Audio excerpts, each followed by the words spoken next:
Good morning student. आज हम Hindi book के संस्कृत खंड से प्रथम पाठ पढ़ेंगे जो है वंदना। आइए इसको पढ़ते हैं। तेजो असि तेजोमयि देहि, वीर्यमसि वीर्यमयि देहि, बलमसि बलमयि देहि, ओजो असि ओजोमयि देहि। तेजो असि, तेज प्लस असि से ये शब्द बना है। इसका मतलब होता है, तेज का मतलब कांति, असि मतलब स्वरूप, यानी मई माने मुझ में, देहि मतलब क्या होता है, धारण कराओ। कहने का ये मतलब हुआ, हे ईश्वर तुम कांति स्वरूप हो तो मुझ में भी कांति प्रदान करो, कांति धारण कराओ।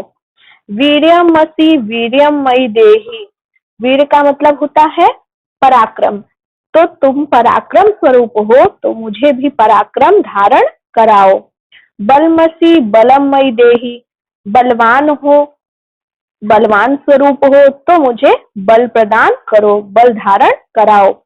ओजो असि ओजोमयि देहि, ओज इसका मतलब होता है, इसका मतलब होता है सामर्थ्य, तो आप सामर्थ्यवान हैं तो मुझे सामर्थ्य प्रदान करें। ठीक है, आगे देखिए। अस्तो मां सद्गमय, तमसो मां ज्योतिर्गमय, मृत्योर्मां अमृतम गमय।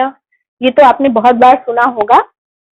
देखिए, अस्तो माने होता है बुराई से, मां माने मुझे, सद माने भलाई, गमय मतलब ले जाओ, यानी बुराई से मुझे भलाई की ओर ले जाओ।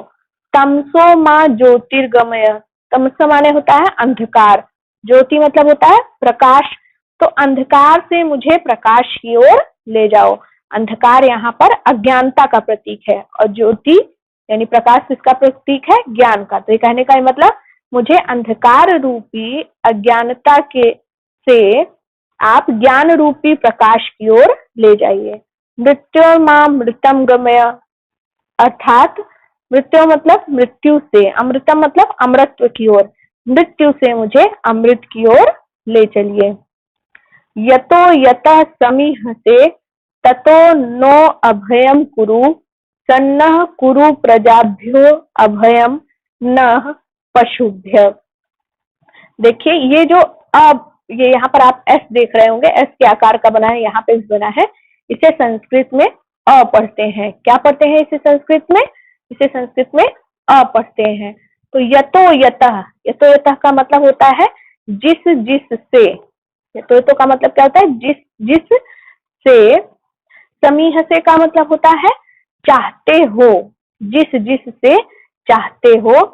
ततो नो अभयम कुरु, तत् माने होता है उससे, न मतलब हमें, अभयम मतलब निडर, यानी उससे हमें निर्भय कर दो, निडर कर दो। सन्नः कुरु प्रजाभ्यो अभयम न पशुभ्य, सन्नम मतलब होता है कल्याण, प्रजाभ्य मतलब प्रजा का, पशुभ्य मतलब पशुओं से। का मतलब, कहने का ये मतलब कि आप जो है हमारी मतलब हम प्रजाओं की, हम संतानों का कल्याण करो और हमें पशुओं से भी निर्भय बना दो, यानी उससे भी हमें निडर कर दो। ठीक है, आगे देखिए। नमो ब्रह्मणे त्वमेव प्रत्यक्षम ब्रह्मासि, त्वमेव त्वमेव प्रत्यक्षम ब्रह्म वदिष्यामि, ऋतं वदिष्यामि सत्यं वदिष्यामि, तन्मावतु तद वक्तारम अवतु, अवतु माम अवतु वक्तारम। यहाँ देख लीजिए, ब्रह्मणे मतलब ब्रह्मा को, कहने का मतलब ये हुआ कि ब्रह्मा को मेरा नमस्कार है। त्वमेव प्रत्यक्षम ब्रह्मसि, तुम ही मेरे सामने क्या हो, ब्रह्म हो, प्रत्यक्ष रूप से तुम ही मेरे सामने ब्रह्म हो। त्वमेव प्रत्यक्षम ब्रह्म वदिष्यामि, इसलिए मैं तुम्हें ही प्रत्यक्ष ब्रह्म कहूंगा, है ना, यानी आप ही मेरे सामने ब्रह्म है, आप ही मुझे प्रत्यक्ष रूप से दिखाई देते हैं, इसलिए मैं आपको ही ब्रह्मा कहूंगा। ऋतम वदिष्यामि सत्यम वदिष्यामि, ऋतम मतलब होते हैं यथाशक्ति, वदिष्यामि मतलब कहूंगा। ठीक है, तो कहने का ये मतलब हुआ कि मैं तुम्हें यथास्थिति, कहूंगा, यानी जैसे आप हो मैं वैसा ही कहूंगा। सत्यम वदिष्यामि, और सत्य ही बोलूंगा। कहने का मतलब आप सत्य के स्वरूप हो तो मैं आपको सत्य ही कहूंगा।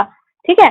तमनावतु, तन्मावतु, तद वक्तारमवतु, अवतु माम अवतु वक्तारम। तन्मावतु मतलब तद माम प्लस अवतु, तीन शब्द है यहाँ पर। वह मेरी रक्षा करे, वक्तारम मतलब बोलने वाले की। कहने का मतलब वह ब्रह्मा जो है वह मेरी रक्षा करे, मुझ बोलने वाले की रक्षा करे। ठीक है।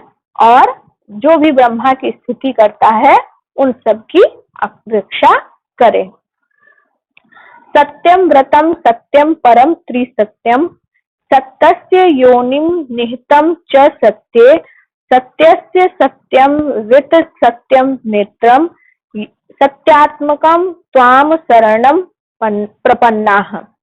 सत्य व्रतम अर्थात सत्य का व्रत धारण करने वाला, अर्थात सत्यनिष्ठ। सत्य परम मतलब सत्य में तत्पर रहने वाला, अर्थात सत्य परायण।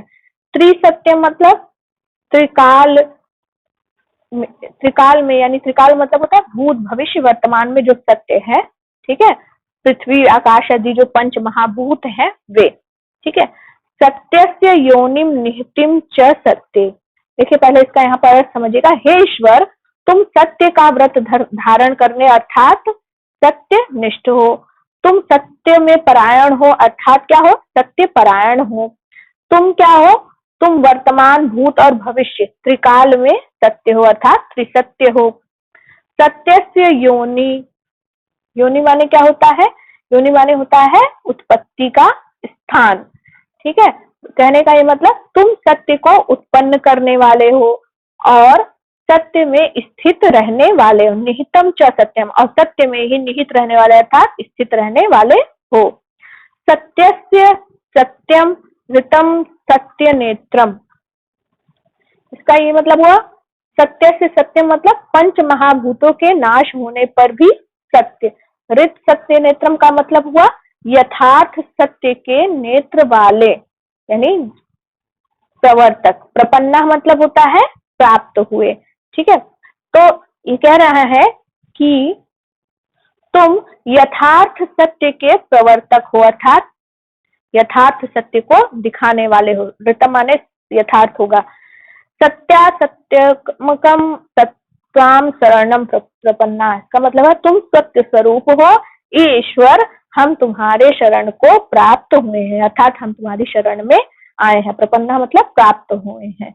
आपने देखा कि इस पूरे पाठ में क्या की गई है? वंदना की गई है। पूरे पाठ में ईश्वर से प्रार्थना की गई है कि आप जिस तरह के हो वैसा ही हमें बना दीजिए। आप सत्यवादी हैं तो हमें भी सत्यवादी बना दीजिए। आप तेजमयी हैं, तेजमयी बना दीजिए। आप ज्ञान स्वरूप हैं, ज्ञान स्वरूप बना दीजिए। आप हमें अज्ञानता से ज्ञान की ओर ले चलिए, और उन्हें ही परम ब्रह्म माना गया है और उसी की वंदना की गई है। तो आपको क्या करना है? इस पाठ को फिर से पढ़ना है। धन्यवाद।